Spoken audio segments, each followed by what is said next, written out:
Swayam Prabha. Digital India. Educated India.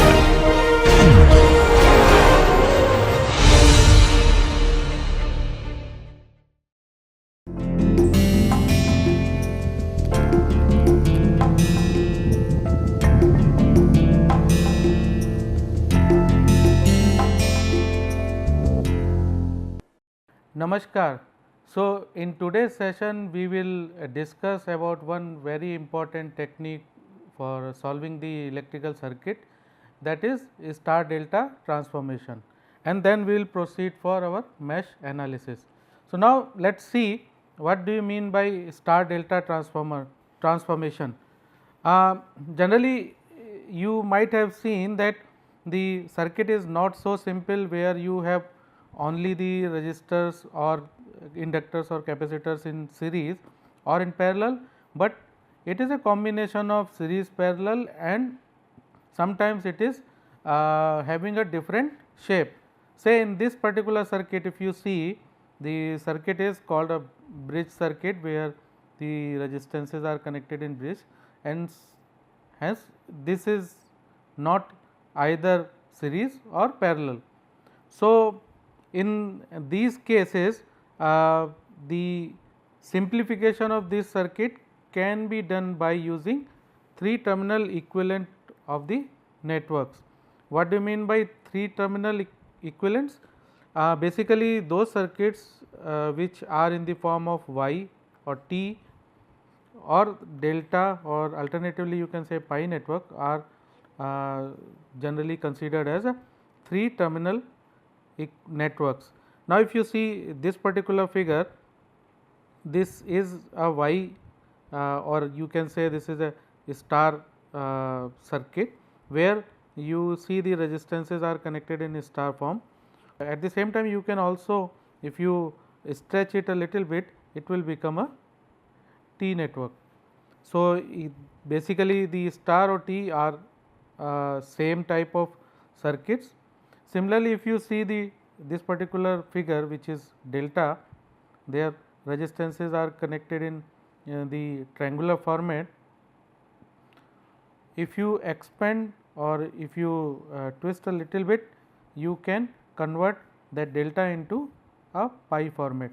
So, essentially delta and pi both are same, the only thing is that the change in the orientation of the elements.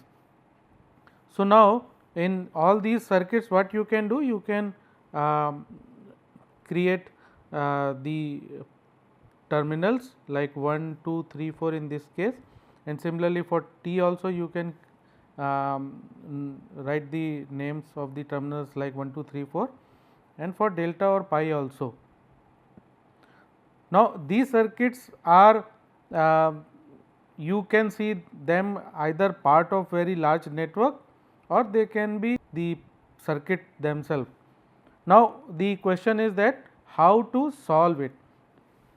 Now, if you convert delta to star, then sometimes it is more convenient to work in star than in delta, and you can solve the circuit which contain delta configuration.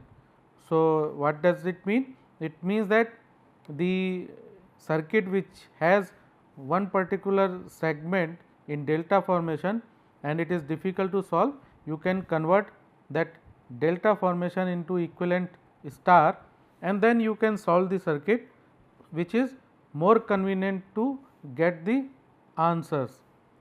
Now, what you have to do? You have to superimpose a star network on the existing delta network and find the equivalent resistances in the star network.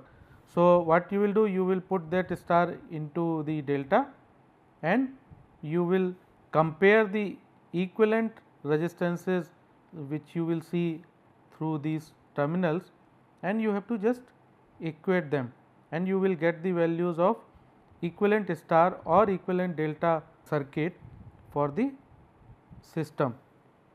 Now, what we have to do? We have to first try to convert delta into star. So, in this case what we are going to do? We are going to find the value of equivalent resistances seeing through these two terminals for delta as well as star. Now, if you see the star, the equivalent resistance seen through this particular terminal would be R1 plus R3, right.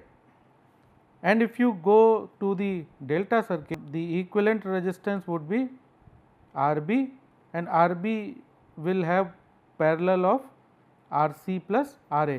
So, that is why R12 for delta would be RB in parallel with RA plus RC, and R12 in star would be simply R1 plus R3. Now, the condition for conversion of delta into star is that for the equivalent resistance seeing through both of the terminals, the value of equivalent resistances should be same. So, that means that you have to equate R12 for star equal to R12 for delta. Now, if you put the values of R12 star, we got R1 plus R3, and for R12 delta, that was RB in parallel with RA plus RC. So, if you simplify, then it will become RB into RA plus RC in bracket divided by RA plus RB plus RC. Similarly, for R13 also you can write that is value would be R1 plus R2. R13 means if you see from this side, so you will see by seeing from this side the resistance would be R1 plus R2, and for the delta configuration R13 would be RC in parallel with RA plus RB. So, this will become RC into RA plus RB in bracket divided by RA plus RB plus RC. Similarly, for R34 you will have, for star you will have resistance equal to R2 plus R3, and for delta you will get value as RA in parallel with RB plus RC. So, that will become RA into RB plus RC divided by RA plus RB plus RC. Now, if you subtract equation 4, that is this equation, from equation 2, that is this equation. So, what you will get? You will simply get R1 plus R3, that is you got from here, minus R2 minus R3. So, what you will get finally? Finally, you will get R1 minus R2, and if you simplify these two terms, if you take the negative of this and add into that, you will get RB RA plus RC.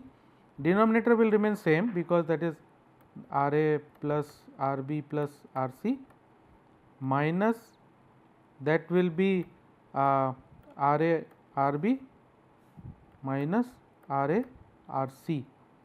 Now, RA RB you will get from here, RA RB you will get from here, and it will cancel out. So, finally, what you will get? RC would be common in both of the cases, RC you can take out, and then finally, you will get RB term. Basically, if you expand it, it will become RA RB RA and RB RC. So, you finally left with these two terms, and if you take RC out, then finally you will get RB minus RA divided by RA plus RB plus RC. Now, this is what you got from R1 minus R2. So, from equation 2 you have R1 plus R2 is equal to RC into RA plus RB divided by RA plus RB plus RC, which you have from here, and the next which you have just calculated is R1 minus R2. Now, if you add both of them, what you will get? You will get 2 times of R1, because if you add both of them, it will be 2 times of R1 is equal to RC RA plus RC RB plus RC RB minus RC RA divided by RA plus RB plus RC, right.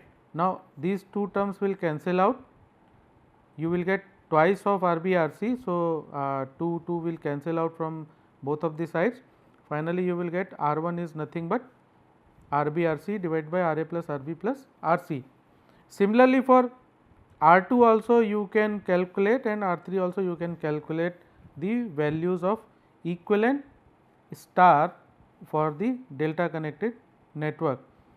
So, in delta connected network, RA, RB, RC are the components, and you will see that in these three the only delta components, the circuits component are coming. Now, the important thing is that you need not to memorize the above equations, because if you follow the simple conversion rule, you can easily get the value of R1, R2 and R3. What is the rule? Now, in each resistor in R, that is star connected network, each resistor is the product of the resistors in two adjacent delta branches divided by sum of the 3 star resistors. What does it mean? It means that if you put the star inside the delta, you will get this kind of circuit where RB, RA, RC are the branches of delta, and R1, R2, R3 are the branches of star. So, if you want to find out the value of R1 in terms of the delta branches, what you will do? You have to simply see what are the delta branches is adjacent to R1. So, in this case it is RB and RC. So, for R1 the value would be RB into RC, that is the multiplication of the adjacent two branches, divided by RA plus RB plus RC.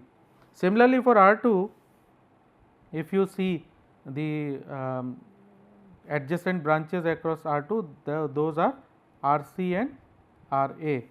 So, what you will get? The value of R2 would be RC into RA divided by RA plus RB plus RC. Similarly, for R3, the adjacent delta branches are RB, RA.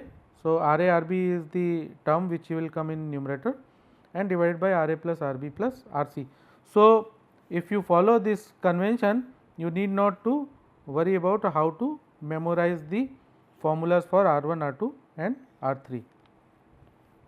Now, let us talk about star to delta conversion. Now, to obtain the conversion formulas for transforming a star network into an equivalent data network, we use the value of R1, R2, R3 we just calculated.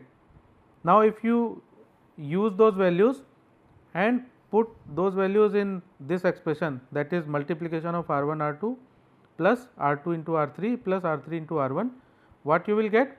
You will get the expression called RA, RB, RC divided by RA plus RB plus RC. It is simple, you just put the value and simplify it, you will get this expression. Now, you need to find the equivalent value of RA. So, what you will do? You will simply divide the equation by the value of R1. So, R1, R2 plus R2, R3 plus R3, R1 have the value of RA, RB, RC divided by RA plus RB plus RC. Now, what is the value of R1? R1 you calculated previously, that is RB, RC divided by RA plus RB plus RC. So, you just put the value RB, RC divided by RA plus RB plus RC. Now, in this case this will cancel out, and also it will cancel out RB, RC from numerator and denominator, and finally what you get is RA. So, that means the value of RA is nothing but R1, R2 plus R2, R3 plus R3, R1 divided by R1. Similarly, you can calculate the value for RB, that is numerator will anyway remain same, and if you divide by R2, you will get the value of RB. For RC, R1, R2 plus R2, R3 plus R3, R1 divided by R3 would be the value. Now, here again the important thing is that you need not to memorize the above equations, you have to just follow the conversion rule. What is that conversion rule? Each resistor in delta network is the sum of all possible products of delta resistors taken 2 at a time and divided by opposite star register.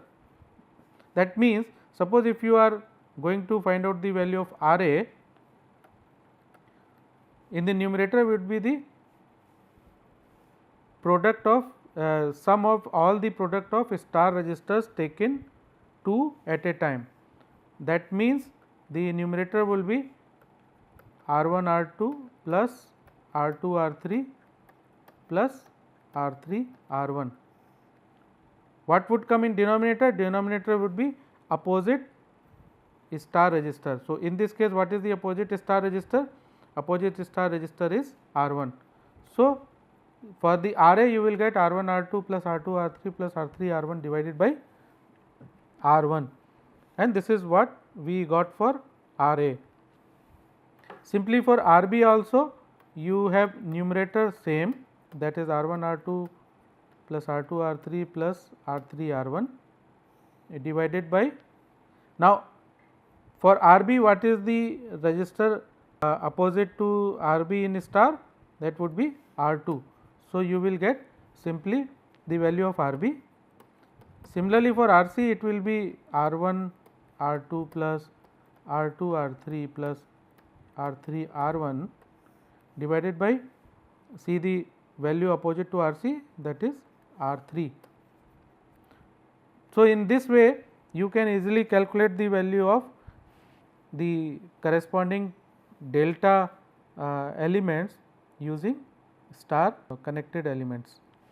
Now, to get the idea more clear, let us try to find out the value of the current I in this particular circuit.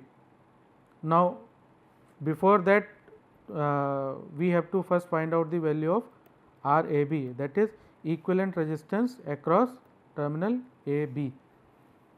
Now, if you see this particular circuit, it looks complex, but if you follow the star delta transformation technique which we just discussed, this will be very easy for you to analyze. How?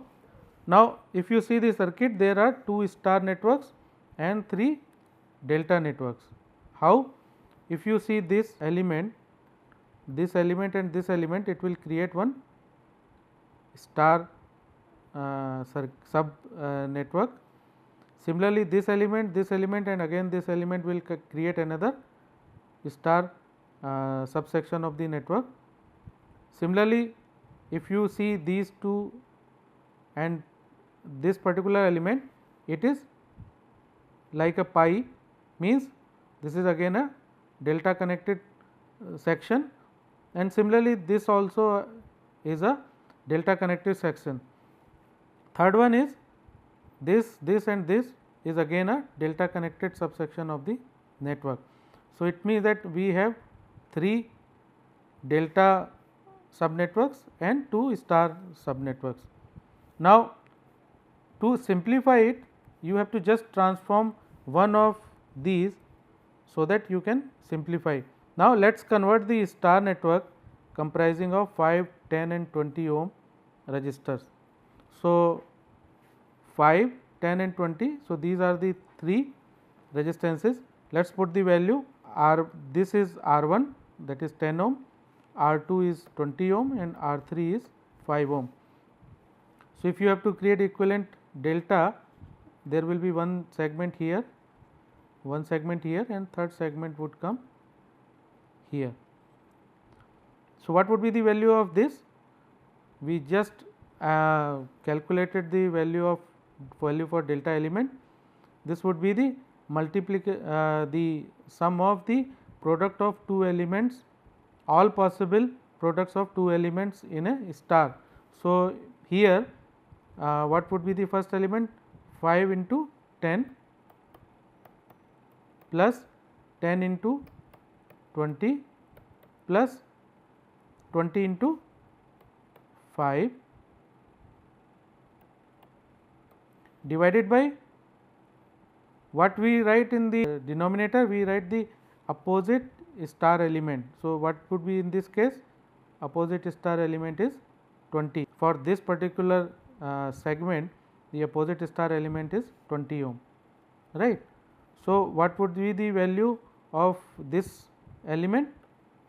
If you simplify, this will become 350 divided by 20 is nothing but 17.5. So, the value of this would be 17.5, right.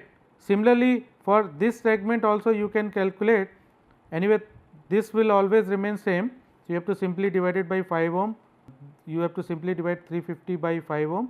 So, this segment value would be 70, and for this again you have to simply divide 350 by opposite element, that is 10 ohm.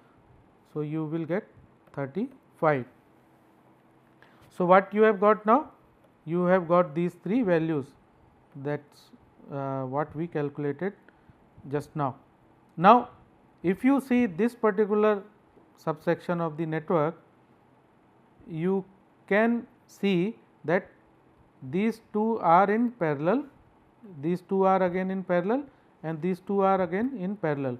So, if you combine both all the parallel elements, what you will get? You will get simply, if you take the equivalent of these two elements, you will get 7.292 ohm. If you take the equivalent of these two elements, you will get 10.5 ohm, and again if you take the equivalent of these two elements, you will get 21 ohm. So, now this is even very simple circuit which you can easily consider for the calculation of equivalent resistance across A and B terminal. So, what you get? You get RAB is nothing but 9.632 ohm. So, these two are in series and their summation would be in parallel with 21 ohm. So, you will simply get the value of RAB, and now what would be the current? Current, you have to just simply divide the resistor, the voltage by equivalent resistance which we have just calculated. So, voltage is 120 volt.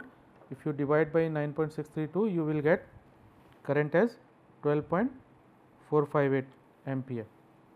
Now, let us talk about mesh analysis. This is also one of the important component in our circuit analysis. Why? Because it provides another general procedure for analyzing the circuits using mesh currents. Mesh currents, or you can say loop current, as a circuit variable. So, if you see in this figure, so these currents I1 and I2 are called as a mesh current, and it is different from the branch current, because branch current flows in a particular branch of the circuit, and loop will be same current flowing through a particular loop which we have just saw in this particular case. Now, this is mesh analysis, also called loop analysis, or you can say mesh current method. Now, here instead of element current as circuit variable, we use mesh current as a circuit variable, because it is very convenient and it reduces the number of equations that must be solved simultaneously. Like in this case, if you see, there are only two variables related to mesh current, but if you take the branch variable, you will have one for branch current for R1, similarly one branch current for R3 and one branch current for R2. So, here you have three variables if you use branch current method, while in case of mesh current method, you will have only two variables. So, it means that you can reduce the number of equations required to solve the circuit. Now, there is a little difference between loop and mesh. Loop can be considered as a closed path with no node passed more than once. So, here this is a loop and this is also a loop, because it is not tracing one node at one node two times. But mesh is the loop that does not contain any other loop within it. So, mesh can be considered a special kind of loop which does not contain any other loop within it. Now, what does it mean? Let us see the example for better understanding. In the particular circuit, you will see ABEFA is one mesh, and BCDEF is another mesh. But A B C D E F A is not a mesh, A B C D E F A. So, outer loop is not a mesh. Why? Because it contains two loops inside. So, that is why mesh is considered to be a special kind of loop which does not contain any other loop within it. Now, you can simply apply the Kirchhoff voltage law to find the unknown currents. One of the important property of mesh analysis is that mesh analysis is only applicable to the circuit that is planar. Planar means the circuit is the planar which can be drawn in a plane with no branches crossing one another. So, it means that if you see this particular figure, the branches are separate and no any branch is cutting any other branch. While in this particular case, if you see, this is non-planar circuit because the branches are cutting across and it is not in a plane, it is now become a 3-dimensional circuit. So, that is why the mesh analysis cannot be done for these type of circuits, but it can be done for planar circuits. Now, another important thing is that sometimes when you see the circuit, it looks like this circuit, right, and you will see that lot of branches are cutting across. So, at the first instance you will consider it as a non-planar, but if you can redraw the circuit in such a way that it can become a planar circuit, then you can use the mesh current method to analyze it. What does it mean? If you see this particular circuit, then you will see that this 5 ohm is cutting across.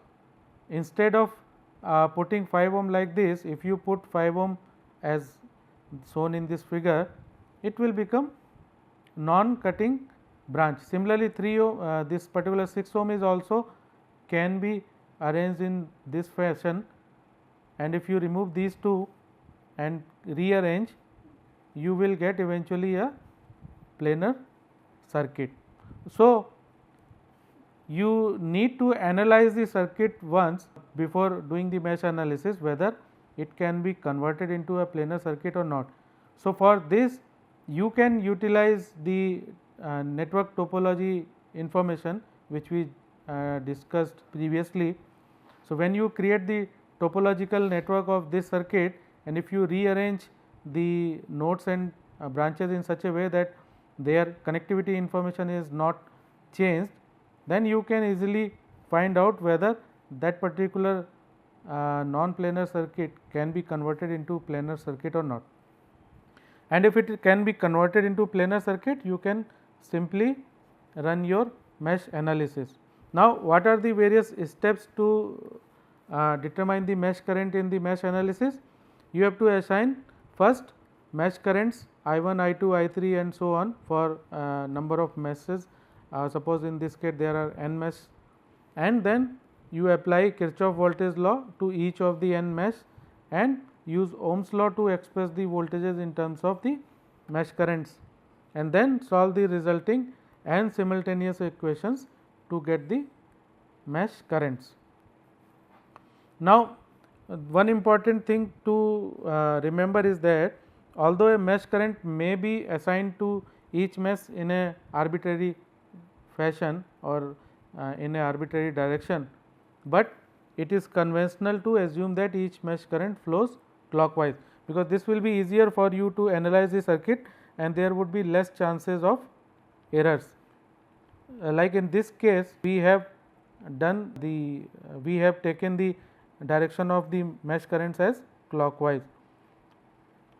Now, how you will do the mesh analysis? It is, if you see the mesh analysis technique, it is merely an extension of Kirchhoff's law, because here also you have to apply the Kirchhoff's laws to find out the value of circulating currents.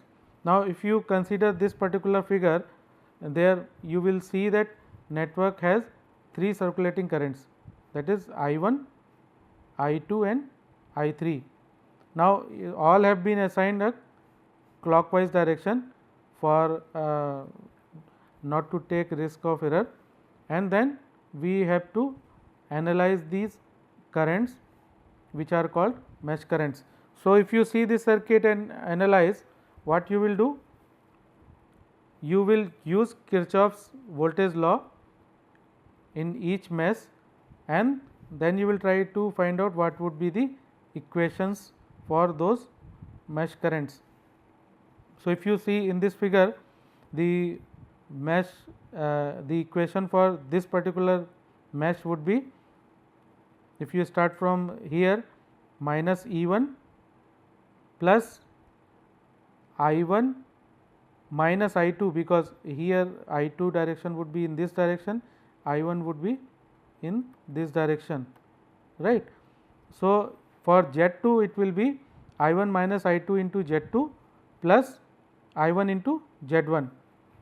So if you write, then it will become minus E1 plus I1 minus I2 into Z2 plus I1 Z1 is equal to 0. Now if you rearrange, what you will get? You will get I1 into Z1 plus Z2 minus I2 Z2 equal to E1, right. Similarly for these two also you can write. Here for I2, what you can write? You can write the summation of all the impedances this current is seeing, that is Z2 plus Z3 plus Z4, and then minus of I1 Z1, because here the I2 is flowing in opposite of I1. So I1 Z2 with negative sign will come. Similarly for Z4 also, I3 with negative sign will also come. For this particular mesh, what would be the value? This would be I1 I3 into Z5 plus Z4 minus I2 into Z4, because in Z4 I2 is flowing in opposite direction of I3, and then equal to minus of E2. So now we got these three equations. Next step is that you have to analyze these particular equations and find out the value of current I1, I2 and I3. And the important thing is that the branch currents are determined by taking the phasor sum of mesh currents common to that branch. That means if you see this figure, for this particular branch, the branch current would be phasor sum of these two. Phasor sum means you have to consider the direction. So for this particular segment, the branch current would be I1 minus I2. Now you can now notice that branch currents are different from the mesh currents, and this will be the case unless mesh is an isolated mesh. Now the question would come, how you will verify whether you have written all the equations which are required for the analysis. You have to take the help of theorem of network topology. So if you see the theorem of network topology, it says that number of branches are equal to number of loops plus number of nodes minus 1. So in this particular figure, if you see, you will have 1, 2, 3 nodes and 1, 2, 3, 4 and 5 branches. So number of nodes are 3, number of branches are 5. So how many loops are there? Loops in that particular circuit would be equal to 3. That means that 3 independent loops, and therefore 3 independent equations are required to solve the circuit. So here you will see that there are 3 independent equations we have created to solve this particular circuit. Now let us take one example quickly so that you can understand what we discussed till now. So if you see this particular circuit and you write the equations for all 3 mesh currents, what you can write here is, for I1 is 3 plus 5 into I1 minus 5 times of I2, because I2 and I1 are in opposite direction, that would be equal to 4. And similarly for here you will get summation of all the resistances coming in the loop of I2 multiplied by I2 minus 5 into I1 minus 1 into I3 equal to 0. Similarly, for this loop also you can write 1 plus 8, that is 1 plus 8 into I3 minus 1 of I2, because I3 and I2 are in opposite direction, then it is equal to minus 5. Now, if you rearrange, you will get these three equations, and after solving you can get the value of I1, I2, I3 as I1 would be minus 0.595 ampere, I2 would be 0.152 ampere, I3 would be minus of 0.539 ampere. So, similarly you can calculate the value of current in 5 ohm and 1 ohm resistor, because these are the branch currents, and for 5 ohm resistance the branch current would be I1 minus I2. So, you will get 0.44 ampere, and current in 1 ohm resistance would be I2 minus I3, then it would be 0.69 ampere. Now, in this case we have taken all the current direction as clockwise. Here we have got current in negative with negative sign. That means that our initial direction of current was clockwise, but finally the direction of current is anti-clockwise. So, from this you can get, but for better analysis we first keep all of them in one direction and solve it.